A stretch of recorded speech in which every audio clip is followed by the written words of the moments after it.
আসসালামু আলাইকুম দর্শক, যে বা যারা যেখান থেকে দেখছেন বা শুনছেন সকলকে ধন্যবাদ জানিয়ে শুরু করছি। দর্শক, প্রতিবারের মতো আবারও আপনাদের মাঝে একটা ব্রেকিং খবর নিয়ে উপস্থিত হয়েছে। দর্শক, আজকের ব্রেকিং খবরটা হচ্ছে কে হতে চলেছেন প্রতিরোধ যোদ্ধাদের পরবর্তী নেতা। দর্শক, ইসরায়েলের বিমান হামলায় লেবাননের প্রতিরোধ যোদ্ধাদের প্রধান হাসান নাসরুল্লাহ নিহত হওয়ায় গ্রুপটির দায়িত্বে কে আসছেন তা নিয়ে শুরু হয়েছে জল্পনা কল্পনা।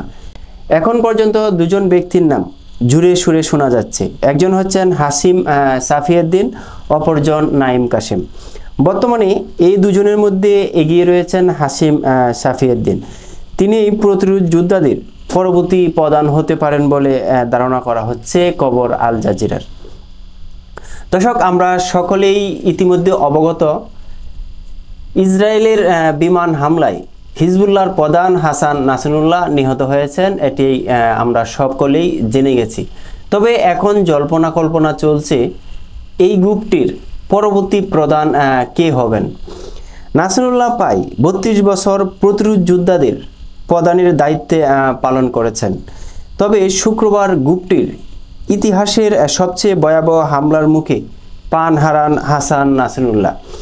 বলা হচ্ছে নাসরুল্লাহ নিহত হলেও ওই হামলায় প্রাণে বেঁচে গেছেন হাসিম সাফিউদ্দিন। এখন তার কাঁধে তুলে দেওয়া হতে পারে গোষ্ঠীটির দায়িত্ব। ইসরায়েলি গণমাধ্যমও সাফিউদ্দিনকে প্রতিরোধ যোদ্ধাদের পরবর্তী সম্ভাব্য নেতা হিসেবে দাবি করছে। সাফিউদ্দিন প্রতিরোধ যোদ্ধাদের নির্বাহী কাউন্সিলের প্রধান। তিনি গ্রুপটির রাজনৈতিক দিকও দেখভাল করেন। এছাড়া জিহাদ কাউন্সিলের সঙ্গে সংযুক্ত আছেন তিনি। এই জিহাদ কাউন্সিল প্রতিরোধ যোদ্ধাদের সামরিক অভিযানগুলো পরিচালনা করে থাকে। সাফিউদ্দিনের আরেকটি পরিচয় হলো তিনি নাসরুল্লাহর দূর সম্পর্কের ভাই, আবার ধর্মীয় ব্যক্তি হিসাবে সুপরিচিত তিনি। এছাড়া তিনি নিজেকে শেষ নবী হযরত মুহাম্মদের খুব কাছের বংশধর হিসেবেও দাবি করেন। বার্তা সংস্থা রয়টার্স জানিয়েছেন, হাসান নাসরুল্লাহর পরিবারের সঙ্গে সম্পর্ক, শারীরিক গঠন একই রকম।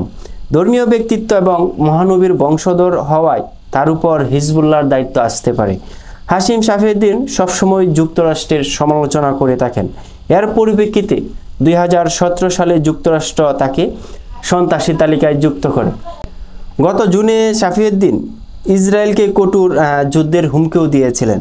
এদিকে ইরানের সহযোগিতায় 42 বছর আগে লেবাননে জন্ম হয়েছিল হিজবুল্লাহর। দলটির সাবেক প্রধানকে 1992 সালে হেলিকপ্টার থেকে হামলা চালিয়ে হত্যা করেছিল ইসরায়েল। এরপরই হিজবুল্লাহর দায়িত্ব নিয়ে আসছিলেন হাসান নাসরুল্লাহ, কিন্তু ইসরায়েলের হামলাতেই গত শুক্রবার নিহত হয়েছেন তিনি। দর্শক, একের পর এক ধর্মীয় নেতাদের ইসরায়েলি বাহিনী বোমা হামলা চালিয়ে তাদের প্রাণ কেড়ে নিচ্ছে, কিন্তু মুসলিম বিশ্ব এখনও তারা কঠোর হচ্ছে না। তারা শুধু বার্তার মধ্যে সেরা।